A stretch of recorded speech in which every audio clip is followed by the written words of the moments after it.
Viking Influence on English by Angeline, Anya, Ethan, and Leo. People tend to think of the Vikings as simply attackers. However, they were also colonists and excellent traders. Vikings were such good sailors that they were able to reach as far as Russia, Iceland, Greenland, and even North America. Their influences can be seen in all of Europe, from art to architecture to language. Modern English has been influenced by Old Norse, the Germanic dialect that the Viking settlers spoke. As settlers mixed with local Old English speakers, their languages blended together. Viking raids began for four main reasons. 1.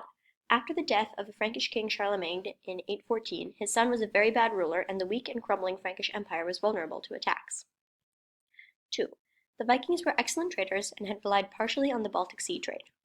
However, Arab caliphs spent so much money that the trade was totally ruined, and Vikings would have to find another source of income. 3. Younger men wanted to find adventure and a place to raise a family. Farmland in Norway was in high demand, and land was passed down to the oldest son. The younger brothers wanted to go find land of their own. 4. One Viking custom was the strandhog, where you would park your boat, jump out, take all the sheep, and sail away before anyone noticed. When strandhogging was banned in Scandinavia, many Vikings decided to try their luck in Europe and the British Isles, where there were lots of sheep and also young, healthy people to sell into the slave trade. Finally, during the 9th and 10th centuries, the climate improved and allowed for easier sailing. The seas were less rough, and storms in the summer became rare. Evidence from tree rings, peat layers, and fossil evidence of plants supports this theory of a gentler climate. These first Viking raids were generally in the summer. Viking warriors would attack towns near the coast, often destroying churches and monasteries because they were full of precious religious relics, and also wine for communions. Many valuable gold pieces were stolen from monasteries and melted into jewelry. Since monasteries were cultural centers full of art and literature, much of the Irish culture was lost to Viking raiders. Thankfully, English monastic culture was able to recover. The Vikings had many sailing advantages. Their ships were light enough to be carried, though very strong. Many people could fit in one ship, and only a handful were needed to sail it. Vikings also had excellent navigational techniques from years of oral poetry and stories. Also, even large ships could be carried easily on land by rolling them on logs and pushing. By the 830s and 840s, more Vikings were showing up to raid England. In the winter of 840-41, the first Vikings decided to stay the winter in England, creating the first Viking settlement. In 878, King Alfred agreed to a truce with the Viking king Guthrum. If Guthrum agreed to be baptized and encouraged others to convert to Christianity, then the Vikings could gain control over a large piece of land in northern England. This land was named the Danelaw. It was meant to be a place for the new Viking settlers to calm down, stop raiding, and become farmers. Because of this deal, many Viking settlers assimilated into the culture and accepted Christianity as their religion. Historians disagree on the relationship between Viking colonists and locals, but one thing is for sure: most early sources say that the Vikings were hostile. That is, they preferred taking stuff instead of talking it out. However, making blanket statements doesn't help. The relationships must have differed depending on the place and context. Because we use so many Old Norse words, most historians assume that the relations between Vikings and their neighbors must have slowly grown more friendly with time. The two languages blended so well because they were already similar and shared some vocabulary. In order to determine who went where, historians can examine place names. For example, names ending in by, Thorpe, and Thwaite suggest a Viking influence. Also, Viking graves give some clues as to what life was like, because most people were buried with clothing, tools, and valuable possessions. Trash heaps can be examined for clues about the Viking diet. Some may think that English has always been similar to what we call English today. However, this misconception cannot be bigger, to a point where in some cases it's almost impossible to find similarities between the old and modern English to the untrained ear. English has only come to be what it is today through the influence of many cultures and countless compromising.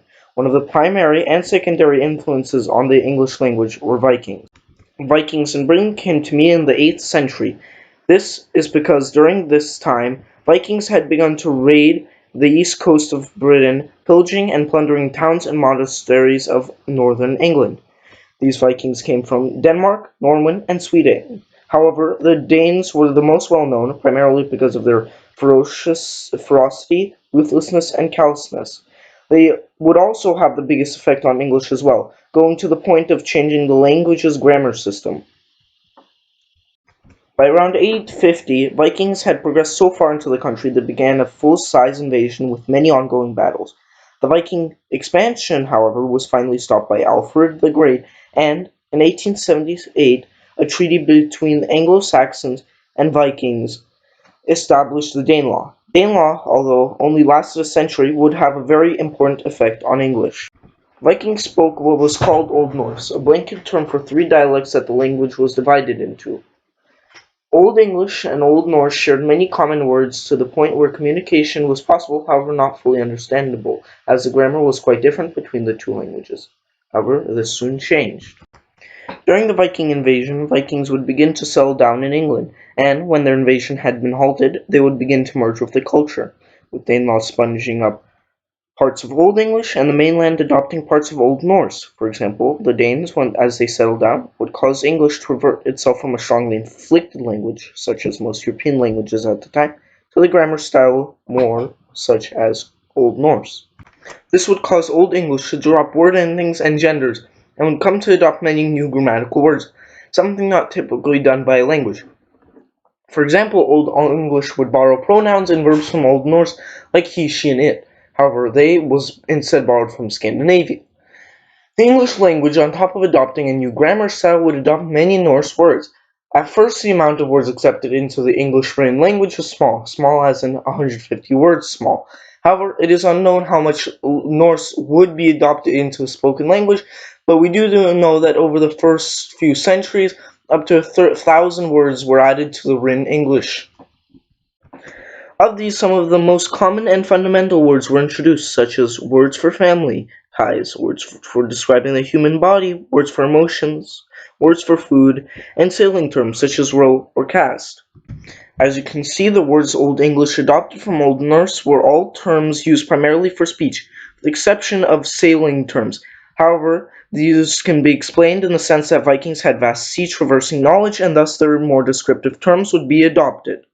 However, alongside Vikings' direct interaction with English, another culture was growing under Viking influence, and soon would come to affect English as well. This culture, Norman French. Around the same time as the Vikings had begun attacking Britain's east coast, the Danes invaded and conquered an area of northern France, which would become Normandy. Only 250 years after the establishment of Normandy, the Normans would invade and conquer England. Because of that, Norman French would become an elite language and subsequently be used in government and for other elite aspects of society. Thus, words that were used would be adopted into Old English when the Anglo-Saxons revolted against the Normans. As seen in many of today's modern European languages, genders for nouns and verbs are quite commonly seen. Genders were once prevalent throughout both Old English and Old Norse. However, it began flaking away in Northumbrian Old English, which was spoken in a particular area of the British Isles. The reason why genders began to flake away was described in a situation that linguists theorized occurred. If a Viking and an Englishman interacted with each other, they would be able to understand a few words in the conversation. The example provided was if an Englishman offered to sell a horse to a Viking. The Viking would understand that the Englishman was trying to sell a horse, but the miscommunication would occur in the grammatical area, as the Viking wouldn't understand how many horses he was selling. The Old English word for one was that, and two was that. An Old Norse speaker wouldn't know the difference between the two endings. As more situations such as this occurred, it was more likely that the language would simplify, leading genders and/or endings to drop. Meanwhile, in the southern British Isles, they still retained genders for a while. Evidence showed that the northern area of the British Isles was more densely populated with Vikings. Consequently, in the northern regions, English was simplifying much faster, whereas in the south, there were more locals or Englishmen who had less contact with the Vikings. Therefore, genders remained there for quite a while. The process that English went from as a synthetic language to an analytic language played a role in the loss of endings. Fixing of stress drew away from inflectional information at the end of words. As a result, unstressed values were lost, causing the loss of endings in Middle English. In Middle English, some verb endings dropped as a result of King Edward's effect on English. King Edward, rather than speaking French, spoke English. As a result, French lost much of its prestige, and therefore Middle English was more widely spoken. As people began to speak English more, great writers such as Chaucer emerged. The middle class, which was the majority class, also spoke Middle English. The more exposure Middle English received caused more changes in grammar. Superlative and comparative endings developed, and adjective-noun agreement was lost. Pronouns have distinct meanings, but they may also be used in a general or alternative way. In German, there's a pronoun for a general person, the word Mann, which means one, but also the word Mann with two N's, which means a man. Old English, much like German, had this generic pronoun. The pronouns we use in modern English are far different than these old Germanic pronouns. One of the most notable differences in pronoun usage is this: you or one to describe the general advice or scenario. When saying one should cook spaghetti with boiling water, the sentence is using one or you as a general pronoun for this scenario. When you think about it, the specific pronoun for one or you in this meaning was dropped as English developed. This can also be attributed to Viking influence, both due to the different pronouns in Old Norse and the Viking adults simplifying the exoteric language. An exoteric language is a language spoken by many foreigners, causing it to lose complexity. In addition to these changes, Old Norse contributed new vocabulary for pronouns. Many Germanic pronouns were replaced with the now familiar Norse they, their, and them. Vikings, by changing declensions and conjugations, had an effect on word order. With declensions and conjugations, the word order wasn't required to be systematic and describe parts of speech. Much like modern-day Latin, Old Germanic English had endings which could tell a speaker who was the subject, direct object, or indirect object. As Viking adults started to marry into North England, the complexities of English degraded. English developed once again as an exoteric language, and the complex conjugations faded away. As the stress on endings lessened, the word order began to describe the parts of speech. To indicate this, English developed into an SVO language. Without many outsiders such as Vikings speaking English, it may still be a stronger Germanic-based language. Old English developed into modern English through many sound changes that are described by Grimm's Law. Stated generally, Grimm's Law says that vowel sounds moved to a higher portion of the mouth as Old English developed. At the same time, voiceless stops turned into voice stops, such as G going to K. While this is a natural way for languages to change, one could see how Viking influence could affect these sounds. As we discussed earlier, Viking vocabulary consists of many SK, G, and K sounds. In addition to the sounds naturally degrading in the speech, Norse influence changed the pronunciation of many words. For example, the I in I, like German Eier, turned into egg. This example seems to point to Viking sound changes, which are far more widespread than just vocabulary. Another wonderful example of Norse influence on English is the mitigation of the reflexive case. In Old Germanic English and Modern German, some phrases literally translate to I brushed myself the teeth. These are called reflexive since the subject and the direct object are the same. For similar reasons as pronoun shifts, with large contributions from Vikings, the reflexive case started to leave English. Modern English only has a few remnants of this case.